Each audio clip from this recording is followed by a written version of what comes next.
I always say that everything, that my father, that Bruce Lee, is actually all about love, because everything he did from his heart.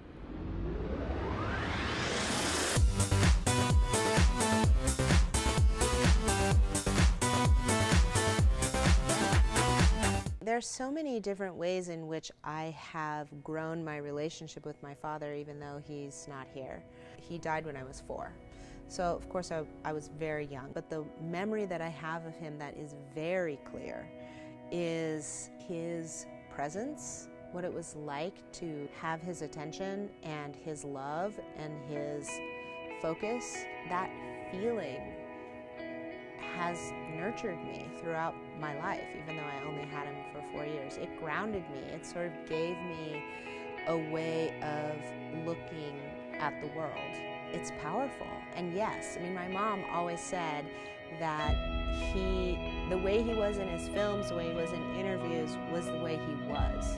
Like, that's the man. That way of speaking, that intensity, that poetic essence, the energy of him, that's how he was. On camera, off camera, at home, with friends, teaching, filming. That was his goal, really, which is total integration. Like, to be who you are fully, all the time, no matter what your setting. I mean, you gotta put the whole hip into it and snap it and get all your energy in there. I didn't train in martial arts after my father died when I was a kid growing up. But as I got older, there was a part of me that wanted to train because that was a way for me to know him. 1,000 punches with the right, 1,000 punches with the left, you know. He would keep, like, you know, ran 1 mile, 6.5 minutes, cycled to Black Belt magazine. Lou Alcindor called, that's Kareem Abdul-Jabbar, before he changed his name. You know, punch 500 times with the right, 500 times with the left. These are just his different business cards. He had a lot of different ones. This is an artifact that my father had made. It's a miniature headstone. It's super heavy. Running water never grows stale, so you gotta just keep on flowing. I mean, I really started to really gain some good depth into his philosophy in my late teens and early 20s.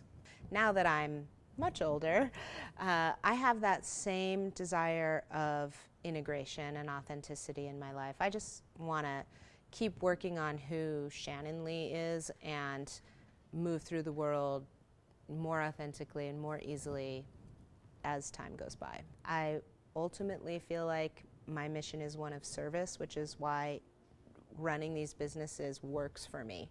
I'm not so interested in business. I'm more interested in spreading this message because I think it has value to humanity.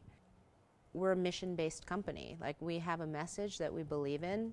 We have values, you know, that stem from my father and who he was as a human being and what the impact he was trying to create in the world, and we're just trying to amplify that as much as possible. We created the medium of the podcast as one example to be able to have like a bigger format, a longer format in which to really break down some of his thoughts, ideas, his wisdom, then also create actionable steps off of it so that you can really put it in your toolkit and really apply it to your life. Who I am beyond that is, you know, I'm a creative, I'm a joyful person, I love to just laugh.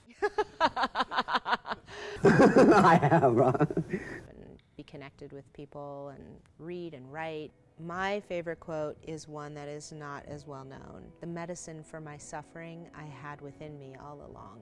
For me, that really helped me at a time in my life when I was really suffering, which was after my brother's death. And it was a very dark time, and I was in a lot of pain for a lot of years. It says, you have the power within you. You know, you don't have to wait for somebody else to hand it to you or somebody else to tell you the secret code, you know, to the universe. Like, you have the ability, if you look for it, if you can shift your perspective a little to, you know, just to the left a tiny bit, like a whole nother world opens up. So that's my favorite quote.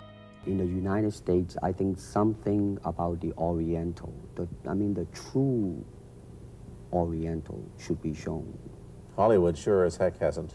You better believe it, man. When I see all of this going on in Hollywood with the whitewashing of Asian characters and all of that, how I'm like, oh my God, this is like 40 years later and it's still going on. Like if I were born, let's say, 40 years ago, Yeah. if I have a thought in my mind, I said, boy, I'm gonna star in a movie or star in a television series in America. Well, that might be a vague dream, but I think right now, maybe, man. things change and they don't change, right?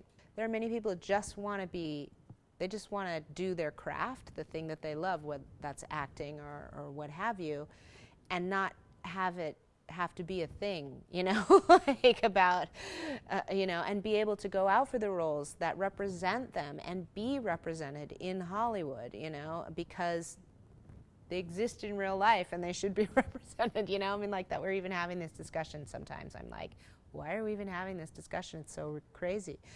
But, you know, it's the same thing. My father came up against it then too. Like he didn't get cast in Kung Fu, the TV series, because he didn't think a Chinese man could carry a lead role on a TV series. And even today there aren't that many, you know, Asians that are in leading roles in TV. And so it's just sort of mind-blowing. And unfortunately, such thing does exist in this world, you see, like, I don't know, certain part of the country, right?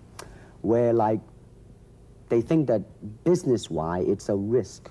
And I don't blame them, I mean, in the same way, it's like in Hong Kong, if a foreigner come and became a star, if I were the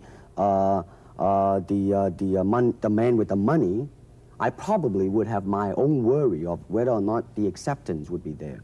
But that's all right, because if you honestly express yourself, it doesn't matter, see? we want to have a whole host of amazing Asian characters and things in our projects as well. And so I'm just hoping to have some impact by continuing my father's message and my father's legacy, so that there's not this really shallow one-dimensional view of Bruce Lee as that kung fu guy who's super cool.